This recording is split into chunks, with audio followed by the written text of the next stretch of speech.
Olá pessoal, nesta aula vamos trabalhar com as funções de manipulação CSS. Durante o curso de jQuery nós vimos e trabalhamos com algumas dessas funções. Na documentação da jQuery nós temos várias funções para manipulação das folhas de estilo. Com essas funções nós podemos, por exemplo, identificar a largura, uma propriedade específica de um CSS, saber se um determinado elemento tem ou não uma classe CSS vinculada a ele. Então, nós vamos trabalhar nesta aula com a função CSS, a função hasClass, que verifica a existência ou não de uma classe no elemento, a função removeClass, para remover um estilo desse elemento, addClass, para adicionar um estilo, uma classe CSS a um elemento, as funções de posicionamento e as funções de dimensões. Tá? Então, vamos começar a nossa aula avaliando aqui um HTML que contém uma imagem e imagine que você queira identificar a largura dessa imagem.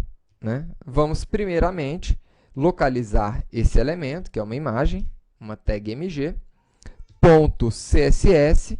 Você consegue, através dessa função, recuperar qualquer propriedade CSS. Uma delas, a largura. Então, com essa função CSS, você consegue tanto atribuir valores CSS para um elemento, como recuperar valores desse elemento. Vamos, então, apresentar a largura da imagem. Quando clicamos aqui, 352 pixels. Esse é um valor que foi recuperado a partir do arquivo da imagem. Esse valor não está definido aqui, por exemplo, na tag. A tag não definiu nada disso, ele está recuperando diretamente do arquivo. Tá bom? Então, vamos agora recuperar, por exemplo, a largura. Como é que a gente faria para recuperar a largura? A mesma coisa, height. Né? Só muda o nome da propriedade. E está aí, 518 pixels. Agora, como é que nós fazemos para alterar o valor CSS desse elemento? Nós aprendemos que para recuperar o valor, basta informar a chave do valor. Né? Agora, para definir valores CSS para o nosso elemento, a gente vai precisar, né, ou definir aqui chave e o valor, né, 550 pixels, por exemplo, ou poderíamos informar aqui um conjunto de valores dentro de chaves. Então, aqui dentro, a gente poderia informar uma série de valores. Por exemplo, largura, vamos colocar aqui uns 300 pixels. Vamos colocar um outro valor, background, informando aqui uma determinada cor. E vamos colocar também uma borda de 30 pixels, sólida, com uma cor avermelhada aqui. Uma tonalidade entre vermelho e marrom. Vamos ver aqui o resultado. Então, está aí. Quando eu cliquei, ele atribuiu ao elemento imagem esses atributos na folha de estilo dele, no CSS. Então, width, background, border e assim por diante. Agora, como é que nós trabalhamos com classes? Então, aqui eu estou alterando diretamente no elemento as propriedades CSS dele. Agora, imagine que a gente queira, por exemplo, identificar se esse nosso elemento ele tem ou não uma classe associada a ele. Então, vamos perguntar aqui com a função hasClass. Então, nessa imagem, eu vinculei aqui a classe imagem. Então, vamos perguntar aqui se existe essa classe, imagem, vinculada a esse elemento. Então, vamos ver aqui o resultado. Sim, aqui true, indica que existe essa classe, né? Se eu colocar uma outra classe aqui, imagem 2, ele não vai encontrar essa classe. Se eu consigo identificar se existe uma classe ou não, eu também consigo remover, né? Poderia remover aqui essa classe com um remove class. E está aí, removeu a classe, né? Fica mais claro quando a gente abre aqui a janela, porque a classe ela está alinhando a imagem no centro da nossa janela. Então, quando eu removo essa classe, então ele perde esse alinhamento. E, além de remover, eu também consigo incluir outras classes. Vamos incluir aqui a classe destaque.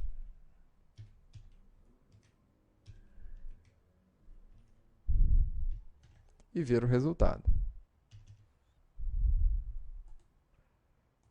Tá aí, a classe destaque, ela cria aqui um padding, né? um espaçamento entre a imagem e uma borda, não uma borda aqui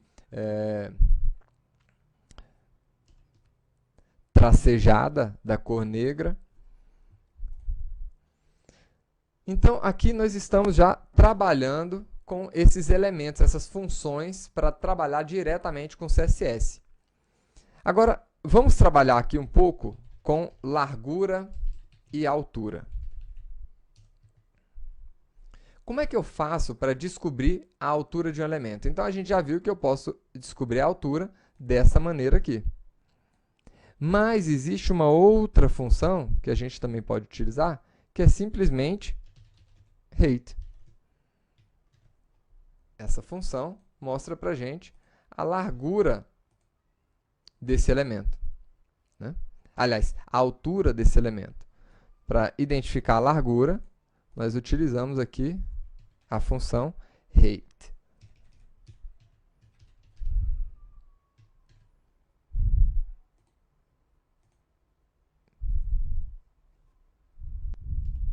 Opa, a função width. Então, vamos lá. Está aqui, a largura 286 pixels, porque ele deu uma reduzida aqui nessa imagem. Se nós ampliarmos a imagem, 998 pixels, né?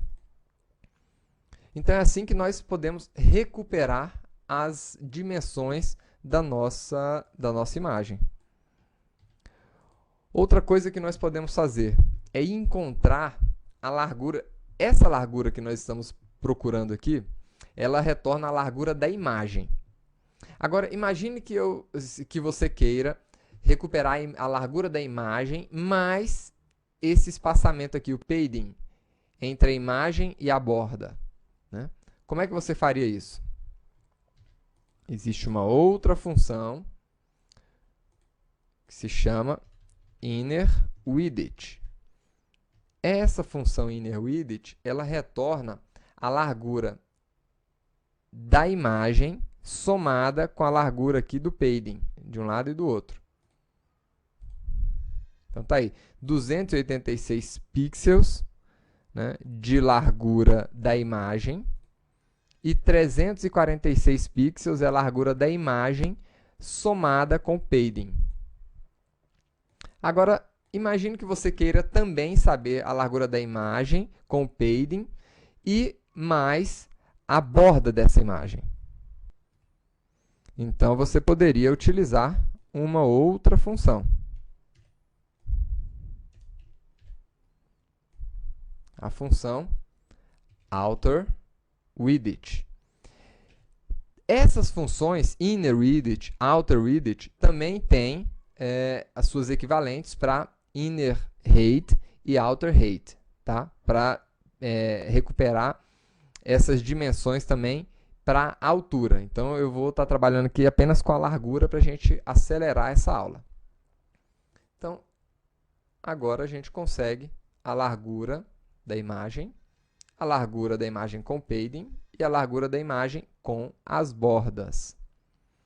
E se você, além das bordas, quisesse adicionar também a margem após as bordas, então bastaria colocar a opção True. Aí você incluiria a imagem, o padding, a borda e a margem. Certo? Então, essas são as funções que nós temos para trabalhar com a largura e altura dos elementos HTML, que você tem aí na sua árvore DOM.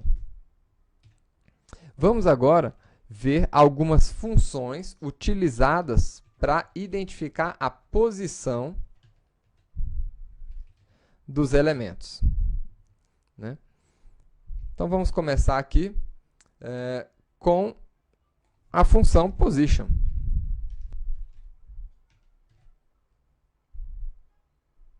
Essa função position, ela tem duas propriedades. Ela tem a propriedade top e a propriedade left, que recupera aquela altura e largura do elemento com relação à janela. Então, está aí, 3 pixels acima e 8,8 pixels à esquerda. E nós temos também um outro elemento para definir aqui as posições, que é o elemento offset. Esse elemento offset, ele vai informar para a gente a altura e a largura das margens de impressão do seu elemento. Então, vamos lá. 3 e 8, 8 e 8. Vejam aqui que a margem para o momento de impressão é um pouco diferente, né? A posição do elemento com relação à sua janela e com relação às margens de impressão mudam um pouquinho. Tá bom? Então, essas são as funções que eu gostaria que vocês aprendessem hoje. As funções aqui para trabalhar com CSS, trabalhar com largura, altura e o posicionamento dos seus elementos. Não se preocupem, por enquanto, em saber como fazer, por exemplo, um elemento se tornar drag and drop para você clicar e arrastar sobre eles, porque daqui poucas aulas nós estaremos trabalhando com algumas funções facilitadoras da jQuery exatamente para esse fim. Então, essa aula é apenas para vocês saberem que existem essas funções de posicionamento, largura e altura, tá? Mas recursos mais avançados são adicionados com muita facilidade utilizando a biblioteca jQuery e a gente vai ver isso daqui poucas aulas. Vejo você na próxima aula, pessoal!